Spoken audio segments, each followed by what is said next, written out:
I know leaders when I see them. I also know idiots when I see them. You can imagine the combination of both of them, the disaster it is. If you are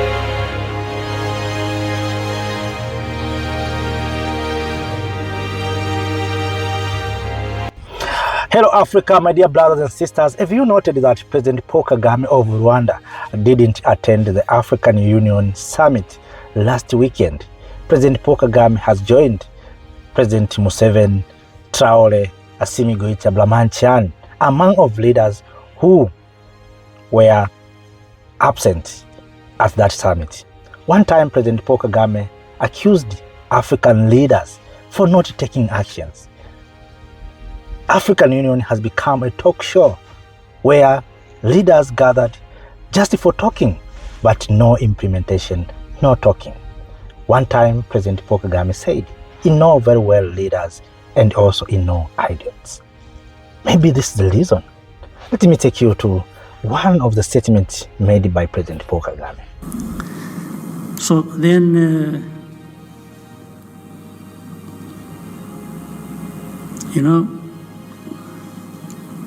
talking about ourselves, I leave many others out of this continent outside of it. When I see, I know leaders when I see them.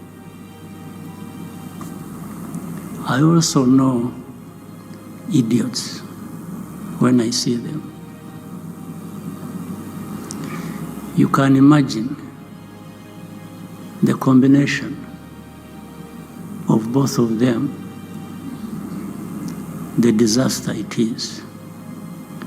If you are a leader and an idiot, it's a disaster, absolute disaster. It is even worse, even more dangerous, if the very people who hold the power in their hands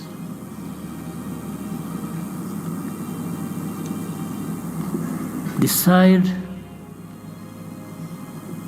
that they will be manipulated and played around for some interest by idiots.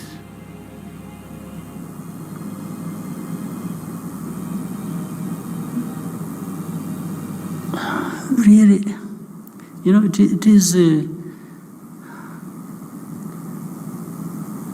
I have had interactions with many of our leaders on the continent.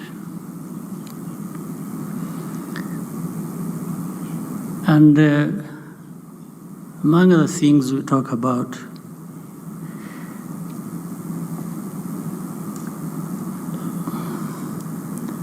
is, if we don't take ourselves and what we do seriously,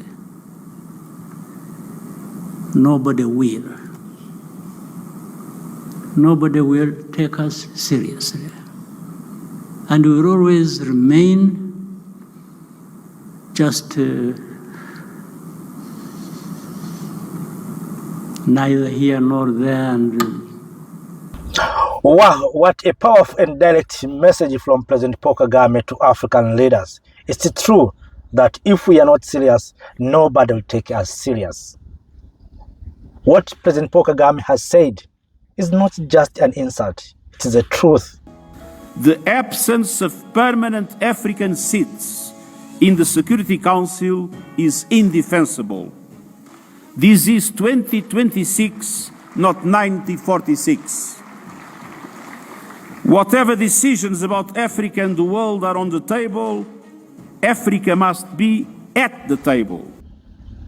If we are not serious, nobody will take us serious. As you well know, institutional reforms are not an event. they are a process.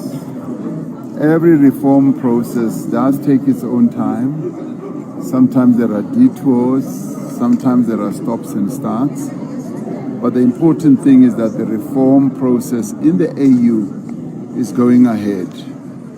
And the various heads of state are quite committed to ensuring that the reforms do proceed so as to make the AU much more effective, much more efficient in terms of the decisions that it has taken to be implemented.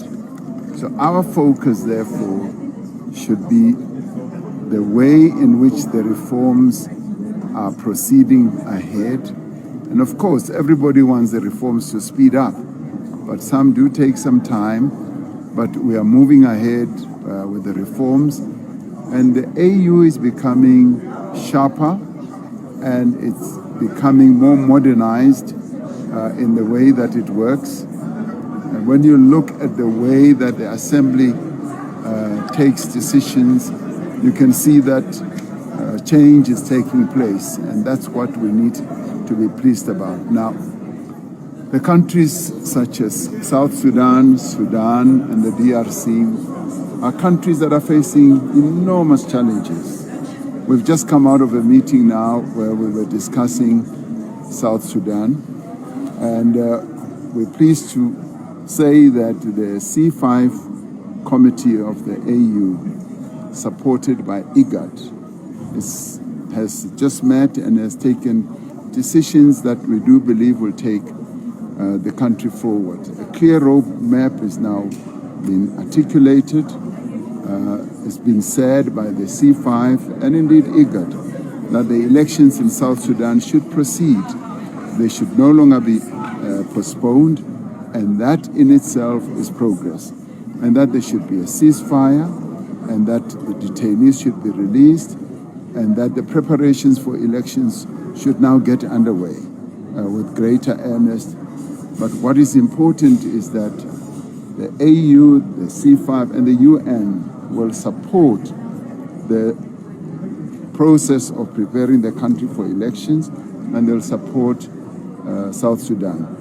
Good thing is that President Salva Kiir himself was here together with his ministers, and they are all committed to a dialogue process that will lead to the consolidation of a consensus. And the revitalization agreement that they agreed to is going to be the guide in everything that they do.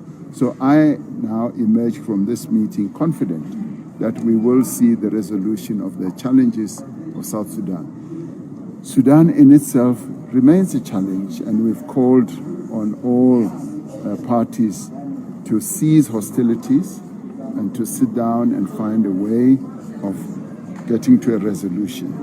And the DRC process is also proceeding. There are quite a number of peace initiatives that are taking place, and we want all those to be consolidated, and we do believe that we will see a clear way forward with that as well.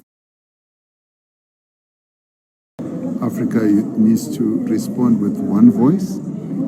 The global architecture has changed, and some would even say the rules-based architecture of the world has in a way collapsed, and it therefore calls on regional bodies such as the AU to consolidate clear positions on how we as Africans make interventions in this changed world when it comes, for instance, to issues such as trade, to issues such as how our natural endowments, which is minerals and critical minerals and rare earths that are so needed by your more developed economies, should be dealt with. Because what we should be avoiding is a new form of colonialism, where those economies will now begin to target the minerals that they have. It is now time for Africa to do business on its own terms and to make sure that the decisions that we engendered at the G20 on how we treat our endowments, like particularly critical minerals, should be dealt with. It should no longer be a case where rock, soil, and dust is exported out of Africa without being beneficiated. Now, we have leverage, and as Africa, we must use that leverage. And without enforcing ourselves or imposing ourselves, we need to be saying we need to act as one collectively and deal with the wealth that we have to the advantage of Africans. Hitherto, it has not been totally to our advantage. Other countries outside the African locale have gained great advantage. Now, the geopolitical situation, having changed as it is, requires us to be smarter and wiser and use the leverage that we have without being arrogant, without seeking to impose ourselves. And this is the time when, as Africans, we must act together. Of our continent's unfinished struggle for justice, and equally conscious of the extraordinary moment in which we are, a moment pregnant with possibilities for historic redress. Our gathering here in Addis, under the theme Reparations, Memory, and Sovereignty, is not routine diplomacy. It's a solemn moral convocation. Yes, welcome back, family, brothers and sisters. The topic here is why President Kagame didn't attend the African Union Summit. And we know very well Kagame is one of the champions of the reform of the African Union, is one of the leaders that is transformed African Union. And his leadership, Kagame came with Africa Continental Free Trade Area. You remember that Kagame came with the issue of single passport for African Union. Till today, African leaders didn't implement even to have a single passport or to have African Union passport. So why Africans or African leaders are not implementing what they have planned? Maybe this is the reason. President Paul Kagame has seen that this is a talk show. He don't need to go there for just losing taxpayer money. He decided to continue with his schedule.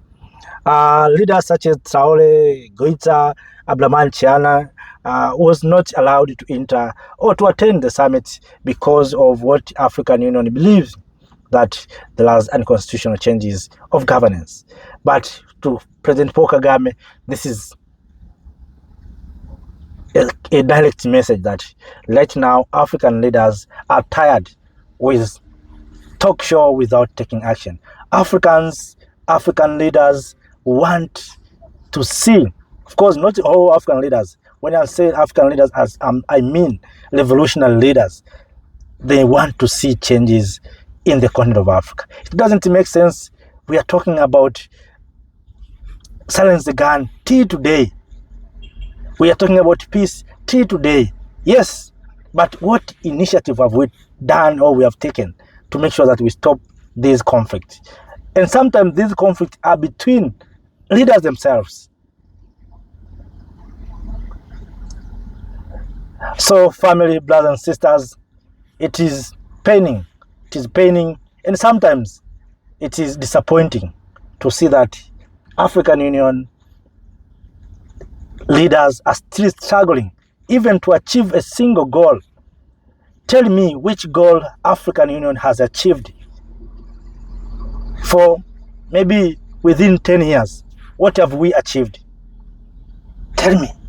Nothing. We are just meeting, having summit, talking. We are talking about industrialization. Now we have shifted from green energy to water. You know, Africa, we are just like ball. We are just bouncing to this place, to that one. So we are not serious with what we want. Maybe that's why Kagame came with that statement that if we don't be serious with what we are doing, nobody will take us serious. Nobody will take us serious. As Africans, we need to wake up. As so African leaders, those who even to walk it is difficult, attending the African Union Summit. So if to walk is difficult, how can they implement? African Union is a joke. It's a joke. So family, brothers and sisters, if you have something to share with us, please do so through the comment section. And that's the reality. Thank you. Thank you, Africa. Mama Africa. Oh, yeah. You make African great. Thank you, Africa. Thank you, Africa.